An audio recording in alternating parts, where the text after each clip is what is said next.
ಇಂದು ಮಹಾಶಿವರಾತ್ರಿ.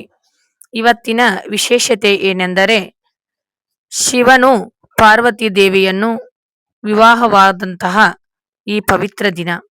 ಈ ದಿನವನ್ನು ನಾವು ಮಹಾಶಿವರಾತ್ರಿ ಎಂದು ಎಲ್ಲ ಭಕ್ತಾದಿಗಳು ಉಪವಾಸದ ಮುಖಾಂತರ, ಪೂಜೆ ಪುನಸ್ಕಾರಗಳ ಮುಖಾಂತರ, ಶಿವಲಿಂಗಕ್ಕೆ ಬಿಲ್ವಪತ್ರಿ, ಅಭಿಷೇಕ, ಸಾಕಷ್ಟು ನಿವೇದ್ಯಗಳನ್ನು ಭಕ್ತಿಪೂರ್ವಕವಾಗಿ ಅರ್ಪಿಸುವುದರ ಮುಖಾಂತರ ಇಂದಿನ ದಿನವನ್ನು ಕಳೆಯುತ್ತೇವೆ. ಇವತ್ತಿನ ರಾತ್ರಿಯನ್ನು ಶಿವನ ಜಾಗರಣೆಯ ಮುಖಾಂತರ ಯಾವ ಭಕ್ತಾದಿಗಳು ಕಾಲಹರಣ ಮಾಡುತ್ತಾರೋ ಅವರ ಭಕ್ತಿಪೂರ್ಣವಾಗಿರತಕ್ಕಂಥ ಆಶೆಗಳು ಈಡೇರುತ್ತವೆ ಎಂದು ನಂಬಿಕೆ ಇದೆ. ಅದೇ ರೀತಿಯಾಗಿ ಇವತ್ತಿನ ದಿನ ಶಿವನು ಭಕ್ತರ ಮೇಲೆ ಬಹಳಷ್ಟು ಜಾಗೃತನಾಗಿರುತ್ತಾನೆ.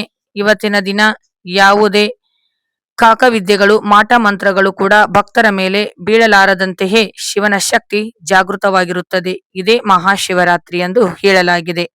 ಈ ವಿಡಿಯೋ ಇಷ್ಟವಾದರೆ ಓಂ ನಮಃ ಶಿವಾಯ ಎಂದು ಕಮೆಂಟ್ ಮಾಡಿ.